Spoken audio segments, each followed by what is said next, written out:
नमस्कार, मैं अवनीश वैद आप सभी लोगों का एक बार फिर से स्वागत करता हूं। कोविड-19 कोरोना के बाद जो ऐतिहासिक लॉकडाउन लगा, उसके बाद हमारी जो अर्थव्यवस्था है पूरी तरीके से चरमरा गई है। इकोनॉमी हमारी जो उस ज्वलंत ज्वालामुखी पर बैठी है, जहां से ग्रोथ रेट लावे की तरह लगातार नीचे की ओर बह रही है। महंगाई, भूखमरी, बेरोजगारी और इसके अलावा आपकी गरीबी विनाश का तांडव खेल रही है। उगता हुआ सूरज अनिश्चितता के काल चक्र में आगे भी हमें दिखाई नहीं दे रहा। हम सभी लोग केवल डूबते हुए सूरज के ही साक्षी बन रहे हैं। अमावस की काली रात हमारी खुशियों पर कालख लगाने का काम कर रही है।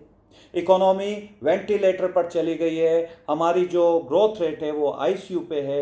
इंडस्ट्रीज पूरी तरीके से मरीज बन चुकी है और जो नौकरियां हैं वो पूरी तरीके से अर्थी पर लेटी हुई नजर आ रही हैं। कैसे हम लोग इससे बाहर निकल पाएंगे?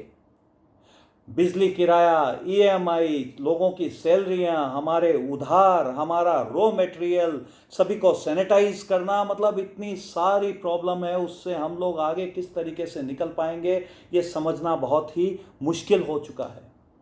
खुद का पेट हमारा भर नहीं रहा, किस तरीके से हम अपने दूसरे स्टाफ का पेट भर पाएंगे?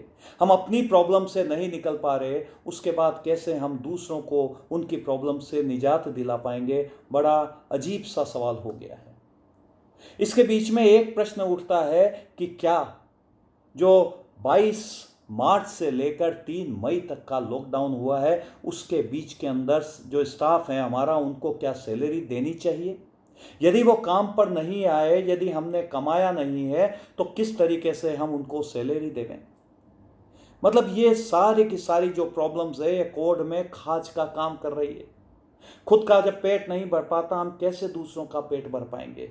यदि आगे भी ऐसी ही स्थिति चलती रही तो उसका किस तरीके से निवारण होगा? उसको हम किस तरीके से आगे सेटल डाउन कर पाएंगे? उसके लिए हमारी आगे क्या प्लानिंग है? इसी के बारे में हम लोग आज बात कर रहे हैं। पहले तो हमें यह समझना होगा कि जो हमारे एम्प्लॉय है, जो हमारे एम्प्लॉय हैं, वो हमसे एडवांस में सैलरी नहीं लगते, बल्कि पहले हमें काम करके देते हैं, यानी हमको पहले कमा कर देते हैं, उसके बाद हमसे सैलरी लेते हैं। वो अपना घर बार परिवार सब कुछ छोड़कर हमारे पास काम करने आते हैं। 8 घंटे 9 घंटे की मेहनत हमारे यहाँ करते हैं, 2-3 घंटे वो घर से आने में निकालते हैं। उसके बाद जितनी वो सैलरी लेकर जाते हैं, उसमें से भी 25% 30% तो उनके खर्चे में चली जाती है, चाहे वो ट्रांसपोर्टेशन हो, चाहे रेंट हो, चाहे कुछ भी हो। इसका ताज़ा उदाहरण जो है, हम लॉकडाउन के बाद उनके पलायन के हिसाब से समझ सकते हैं। बाकी के हिस्से जो होता है 75-60%, उनके अंदर उनके बीवी बच्चे बूढ़े माँ बाप बेचारे वो पलते हैं, उनकी खुशियाँ पलती हैं। एक छोटे से हिस्से से वो बेचारे खुश हो जाते हैं। वो जब तक आपके फैक्ट्री, आपके बिजनेस में पार्ट रहते हैं, हिस्सा बनते हैं, आपको ही अपने घर का मुखिया मानने लग जाते हैं। मुझे लगता है कि आपको उन्हें नौकरी से नहीं निकालना चाहिए। हालांकि ऐसा मोदी जी ने भी कहा है कि जो आपके साथ लगातार कम काम कर रहा है, उसे पूरी नौकरी भी दीजिए और उसे नौकरी से मत निकालिए, लेकिन ये पूरी तरीके से आप पर निर्भर करता है कि आप क्या सोचते हैं। हो सकता है वास्तव में उनके काफ़ी बड़ी प्रॉब्लम हो, वो यहाँ से पलायन कर गए, लेकिन ये गलती उनकी बिल्कुल भी नहीं थी। लॉकडाउन उनकी पर्सनल प्रॉब्लम नहीं थी, आपकी या गवर्नमेंट की मजबूरी के कारण से उनको पलायन करना पड़ा था। एक कर्मचारी आपको पहले खुद रुपए कमा कर देता है, सालों साल आपके साथ काम करता है, हर उतार चढ़ाव में आपका साथ देता है। हम 2-3 महीने के लिए मतलब उनकी हक नहीं छीन सकते, मुझे ऐसा लगता है। हमें उनकी सैलरी नहीं रोकनी चाहिए। हमें इसकी बजाय उनके साथ में उनको टारगेट बेस दे देना चाहिए। उनको बतलाना चाहिए कि यदि आप अच्छी परफॉर्मेंस में काम करोगे तभी हम आपको सैलरी देंगे। हमें अपनी व्यवस्था बतानी चाहिए। हमें लगता है कि उनकी पूरी सैलरी रोकने की बजाय उन्हें 60-70% तो सैलरी देनी ही चाहिए, उनके साथ बात करके।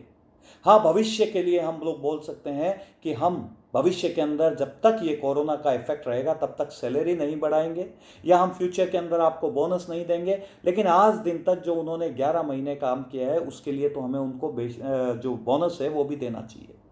किस तरीके से हम सोशल डिस्टेंसिंग के रहते उनके साथ काम करेंगे, उनको अच्छे तरीके से उनको ट्रेन करना पड़ेगा, क्योंकि वो एक टाइम के बाद उनके पास कुछ भी खाने पीने का सहारा नहीं बचेगा। वो जब भी आपके फैक्ट्री में आते हैं उनके पास पहले से कोई नौकरी तैयार नहीं होगी, और एंड टाइम पे यदि आप बोलते हो sorry we are not able to maintain you, तो उनके लिए बहुत बड़ी समस्या हो जाएगी।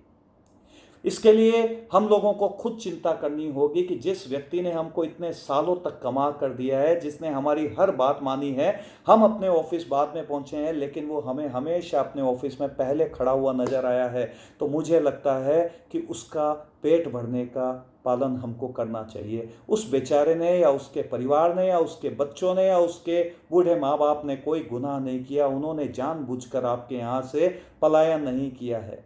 कुछ गवर्नमेंट के नॉर्म्स हैं जिसके कारण से हम लोगों को सोशल डिस्टेंसिंग मेंटेन करनी थी, जिस कारण से उन्होंने हमारे यहाँ से आना स्वीकार नहीं किया या कुछ दिनों के लिए वो ऑफिस से दूर हो गए।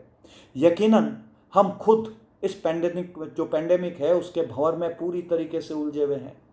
हमारी कमाई नहीं हो रही, हमारा उधार नहीं हो रहा, लेकिन उसके बावजूद भी हम लोगों को कुछ न कुछ उनकी मदद जरूर करनी चाहिए। कब तक हम केवल मंदिर और मस्जिदों को ही धनवान बनाते रहेंगे, अमीर बनाते रहेंगे?